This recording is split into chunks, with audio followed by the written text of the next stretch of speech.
All right, guys, this is Brandon with Mountain Sound Home Inspection. We're here in this 2018 built home, and I want to show you a major hazard that we found that has to do with these water heaters and the venting system therewith. So what we've got here is a passive vent system.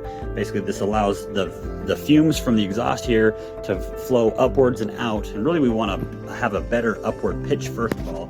On this side here, this is basically a perpendicular or horizontal airflow.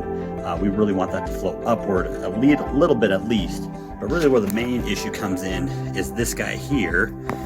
What this guy does is it's a T where it connects into the first water heater vent. And really what we want is it to be a Y, and I'll tell you why. This Y shape connection is more important. Since we're a passive venting system here, what that means is as this ties in, we're not allowing it to force flow the heat and the venting up through the direction we want it to go. So what this could allow is for fumes or carbon monoxide to vent backwards down inside and out. That would allow it to vent here into this room here, which is on the interior of the home, obviously, in the basement, you can see here.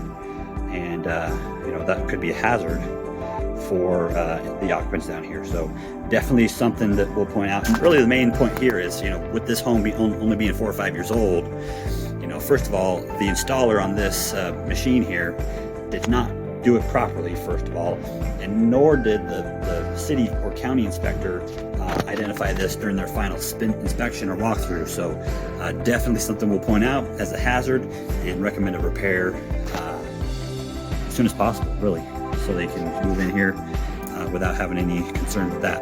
Again, this is Brandon with Mountain Sound Home Inspection. We'll see you on the next one.